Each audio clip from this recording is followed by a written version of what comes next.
Hello बच्चों, let's read out a question first. If n is greater than equals to 3 and 1 comma alpha 1 comma alpha 2 comma up to dot dash alpha of n minus ka 1 are nth roots of unity, then the value of summation of I less than equals to iota less than to j less than equals to n minus का 1 alpha of I into alpha of j is so यहाँ पर देखिए हमें कुछ roots दे रखे जो कि vary करता है 1 से तो अल्फा इन माइनस का 1 तक की।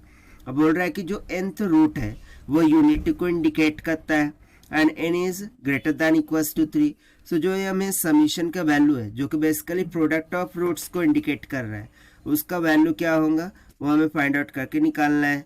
तो स्टार्ट करते हैं सोल्यूशन से, but before of it's let's talk about the key concept which we are going to use here for this question. So यहाँ पर हम simply cube root of unity का यूज करेंगे। देखिए 1 प्लस ओमेगा प्लस में omega का square ये equals to क्या होता है 0। वहीं पर ओमेगा का क्यूब जिसको हम कहते हैं क्यूब रूट ऑफ यूनिटी वो किसके इक्वल हो जाता है 1 के इक्वल। सो सेम थिंग यहाँ पर हमें अकॉर्डिंग टू क्वेश्चन बोल रखा है। सो यहाँ पर देखिए जो सम ऑफ रूट है वो किसके इक्वल है 0 के इक्वल, ठीक है। 1 प्लस ओमेगा का स्क्वायर इक्वल्स टू 0 और जो क्यूब रूट ऑफ यूनिटी है वो किसके इक्वल होगा 1 के इक्वल, ठीक है। So according to the same concept हम यहाँ पर क्या यूज करेंगे कि जैसे कि रूट्स कहाँ से कहाँ तक वेरी हो रहे हैं 1 comma alpha 1 comma alpha 2 comma up to that dash कहाँ तक के अल्फा n माइनस का 1। अब nth रूट ये यूनिटी के इक्वल है। इसका मीनिंग क्या होगा, इसका मीनिंग ये होगा कि जो z to the power n this will be equals to 1, ठीक है। सो इस कारण से अल्फा ऑफ n क्या होगा 1 होगा, बट यदि मैं अल्फा ऑफ n माइनस 1 लूँ सो वो तो 0 होगा।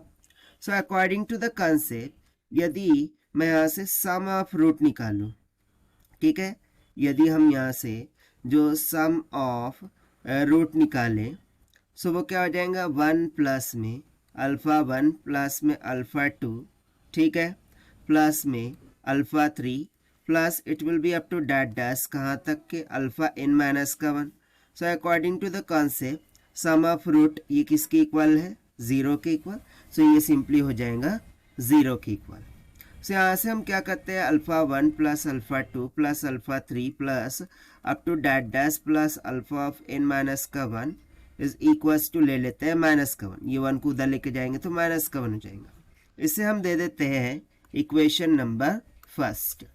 I hope it is clear. Okay, now see यदि मैं यहाँ से हमें कैलकुलेट क्या करना है ये समीशन का मान, जिसमें यदि मैं देखूँ so alpha of iota and alpha of zeta इस तरीके से product of root taken at a time the given है, right. So we also know that कि जो sum of product of roots sum of product of roots taken two at a time, ठीक है, taken two at a time वो भी किसके equal होगा 0 के, राइट, इज 0। सो इसके अकॉर्डिंग हम क्या लिख सकते हैं कि देखिए 1 time of alpha 1 plus alpha 2 plus में alpha 3 plus it is up to that dash plus alpha of n minus का 1। अब प्लस में जो समीशन दे रखा था वो उसका वैल्यू आ जाएगा that is 1 less than equals to iota, ठीक है, 1 less than equals to iota then less than to zeta less than to equals to n minus का 1 alpha of iota alpha of zeta ये किसके equal होगा 0 के equal, और ये हमने लिखा है according to the concept. Now from equation 1 यदि मैं इसका वैल्यू यहाँ पर सब्स्टिट्यूट कर दूँ सो हमें क्या मिल जाएगा 1 इंटू में ये हो जाएगा सिंपली माइनस का 1, ठीक है, प्लस में summation of 1 less than equals to iota less than to zeta less than equals to n minus का 1 alpha of iota and alpha of zeta this is equals to 0।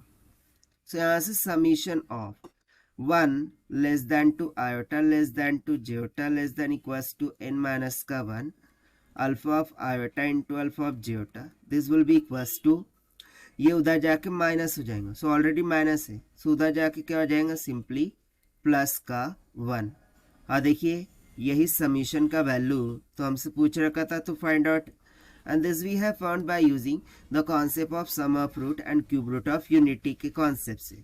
Now let us take the options. So option B will become correct. So this is the required solution. I hope you understood well. Best of luck. Thank you.